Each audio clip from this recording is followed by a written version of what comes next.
अध्याय 105 नादिया का क्रोध। बेला की अनिच्छा। क्या मैंने सचमुच उसे हरा दिया? वह विवादित लग रही थी। वह जानती थी कि यह असंभव है। उसने अपने मन के किसी कोने में पहले से ही खुद को तैयार कर लिया था कि आज वह इस चांदी के बालों वाले, कमजोर दिखने वाले लड़के के हाथों अपने जीवन की पहली हार झेलने जा रही है। लेकिन इसके उलट वह इतना सब कुछ होने के बाद भी किसी तरह जीत हासिल करने में सफल रही। इसका मतलब क्या था? क्या उसे उम्मीद थी कि वह उस पर विश्वास करेगी? क्या उसने सोचा था कि वह इसे स्वीकार करेगी? उसने ऐसा क्यों किया? कारण क्या था? सवालों ने उसके दिमाग को घेर लिया, जिससे वह बहुत ज्यादा सोचने लगी। यह एक बुरी आदत थी जो उसके जन्म के बाद से ही थी। नहीं, मैं इस पर विश्वास करने से इनकार करता हूँ। उन्होंने आखिरी वक्त पर जरूर कुछ किया। वह इस बात पर विश्वास करने के लिए अधिक उत्सुक थी कि वह इतना तेज था कि वह अंत में उसकी चाल की एक झलक भी नहीं देख पाए, बजाय इस बात पर विश्वास करने के कि उसने किसी ऐसे व्यक्ति के खिलाफ जीत हासिल की जो बिना किसी प्रयास के शुरू से ही उसकी चाल में बाधा डाल रहा था। वह धीरे धीरे उसके पास चली गई, जो अभी भी दर्द से उसकी छाती को पकड़े हुए था और ऐसा अभिनय कर रहा था मानो उसने वास्तव में उसे बहुत बुरी तरह से मारा हो। उसने कोई परवाह नहीं की और नीचे झुककर उसका कॉलर पकड़ लिया। उसने मोटे तौर पर उसे खींच लिया और वापस पेड़ पर पटक दिया।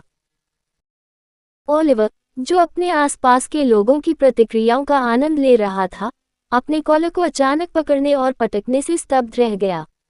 उसने असमंजस में उसकी ओर देखा। क्या आप नहीं जीते? क्या हुआ? एक उत्साहपूर्ण अभिव्यक्ति के बजाय उसने जो देखा वह बिल्कुल विपरीत था। वह गुर्राते हुए उसे तीखी नजरों से देख रही थी। अंत में आपने क्या किया? उसी क्षण उसकी आंखें उससे मिली। नाटक करना बंद करो। मुझे पता है कि तुम्हें उस हमले से नहीं हराया जा सकता। उस स्तर का नहीं। तुम्हें इस तरह क्यों फेंक दिया गया? मुझे जवाब दो। वह उस पर चिल्लाए, जिससे दर्शकों का ध्यान आकर्षित हुआ, जिन्होंने उसे ओलिवर की तरह ही भ्रमित आंखों से देखा। दिव्य विरोधाभास कबीले के बुजुर्ग की अभिव्यक्ति इस समय बहुत बदल गई।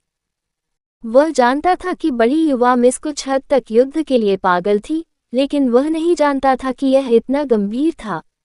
हालांकि वह फिर भी नहीं हिला, क्योंकि अन्य बुजुर्ग देख रहे थे। उन्होंने कोई कार्रवाई नहीं की, खासकर तब जब मिस्टिक पर्च कबीले का व्यक्ति भी उन दोनों को अपठनीय भाव से देख रहा था। ओलिवर शाप देने के अलावा कुछ नहीं कर सका। उसने सोचा कि वह अंत में काफी तेज था और निश्चित रूप से उसकी इंद्रियों से बच गया होगा, लेकिन क्या उसने वास्तव में उसे नकली कृत्य करते हुए पकड़ लिया था? उसकी हताश और क्रोधित अभिव्यक्ति को देखकर वह चुप हो गया। दरअसल वह जानबूझकर हारा था, लेकिन क्या हुआ? वह ऐसा करना चाहता था और उसने ऐसा किया। बेला अपनी छोटी बहन, मुख्य नायिका की आदर्श थी। अपनी बहन की नज़र में वह हमेशा सर्वश्रेष्ठ रही थी। वह अपराजित और सबसे शक्तिशाली थी। एवलिन के मजबूत बनने के लिए वह आवश्यक थी। वह अपनी छोटी बहन के सामने पराजित नहीं हो सकती थी। यदि उसने उसे अब हरा दिया, तो वह होगा।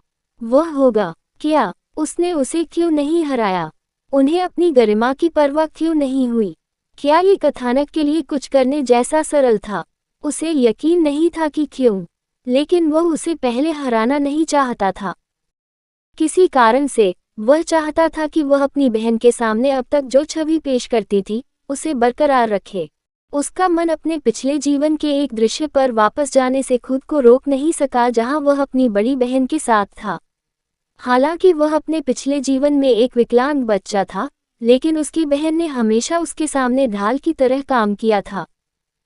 वह शिक्षा और खेल दोनों में उत्कृष्ट थी, उनके और उनके साथियों के लिए एक आदर्श थी। लेकिन कुछ दुखद हुआ जब वह एक दुर्भाग्यपूर्ण दुर्घटना का शिकार हो गई और चलने की उनकी क्षमता खो गई। जल्द ही डॉक्टरों ने उसे घोषित कर दिया कि वह कभी चल नहीं पाएगी और व्हीलचेयर उसके जीवन का स्थायी साथी बन गई। वह ये देखने में सक्षम था कि उसकी आंखों के ठीक सामने उसका जीवन कैसे बदल गया। हमेशा उज्ज्वल और प्रसन्न रहने वाली लड़की कैसे अपने पूर्व स्व की छाया में बदल गई। उनके माता पिता ने हर संभव तरीके से उनका समर्थन किया, लेकिन अब उनके दोनों बच्चे विकलांग हो गए हैं, इसलिए वे भी परेशान थे। वह वही थे जब उन्होंने उस समय अपनी बहन में ये बदलाव देखा। अपने पैर खोने से पहले वह सबसे अच्छी बहन थी जिसे वह कभी भी मान सकता था। उसने देखा कि किस तरह उसके तथाकथित सबसे अच्छे दोस्त ने धीरे धीरे उससे संपर्क तोड़ दिया और उसे अकेला छोड़ दिया। बेशक वह अभी भी उसके लिए वहां था। भले ही उसकी आंखें अच्छी नहीं थीं, फिर भी उसने उसकी हर संभव मदद की। लेकिन वह जानता था कि वह धीरे धीरे खुद को सबसे अलग करती जा रही है। वह भी मजबूर था, वह चाहता था। वह अपने विचारों से बाहर निकला जब बेला ने उसे थोड़ा हिलाकर कारण पूछा। उसने देखा कि पूछने के बाद भी वह कैसे चुप था और खुद को और अधिक निराश होने से नहीं रोक सका। तुम्हारे शरीर पर जरा भी पसीना नहीं है। क्या तुम पहले के द्वंद्व से भी थक गए हो, या यह एक मजाक है? उसने देखा कि उसका हाथ अभी भी उसकी छाती पर दबा हुआ है जहां उसे मारा जाना था। उसने उसे पैर से टिकाए हुए अपना हाथ हटा लिया और उसका हाथ छाती पर पकड़ लिया, ये देखने के लिए उसे खींचने की कोशिश की कि क्या वह वास्तव में उतना ही घायल है जितना उसे होना चाहिए था। जब वह उसका हाथ खींचने ही वाली थी, तभी अचानक दूसरा हाथ आ गया और उसने उसकी कलाई को जोर से पकड़ लिया। शांत क्षेत्र में एक कपकपा देने वाली ठंडी आवाज सुनाई दी। तुम्हें क्या लगता है तुम क्या कर रहे हो? आवाज ठंडी थी और हवा में अचानक भारी तनाव भर गया। वह नादिया थी। उसका हाथ अब बेला के हाथ को कसकर पकड़ रहा था जिसने ओलिवर का हाथ पकड़ रखा था। इस समय उसकी आंखें बेहद ठंडी थीं और उसके चेहरे के भाव अब भावनाओं से रहित नहीं हो सकते थे। बेला को अपने हाथ पर मजबूत पकड़ महसूस हुई। इसके पीछे की ताकत एक सामान्य इंसान की हड्डियों को कुचलने के लिए काफी थी। नादिया का वास्तव में अपना हाथ तोड़ने का इरादा था। दीदी एवलिन भी बेला के पास गई और उत्सुकता से बोली।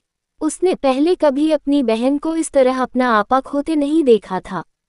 उसके लिए बेला हमेशा एक शांत और नेक इंसान थी। द्वंद्व युद्ध के बाद वह हमेशा सबसे पहले अपने प्रतिद्वंद्वी के पास जाती थी और उनकी चोटों को देखती थी। इसलिए वो उस स्थिति को समझ नहीं पाती थी जब उसकी बहन पहले से ही पराजित प्रतिद्वंद्वी को धमकाने की कोशिश कर रही थी। बेला ने एवलिन को नजरअंदाज कर दिया और नादिया की ठंडी आंखों से मुलाकात की। उसकी आंखों में अब भी अनिच्छा की झलक थी। वह जानना चाहती थी कि क्या ओलिवर वास्तव में हार गया था या। ठंडी आवाज फिर गूंजी, लेकिन इस बार माहौल में जानलेवा इरादे की झलक थी। अपना हाथ हिलाओ, कहानी खत्म, अलविदा।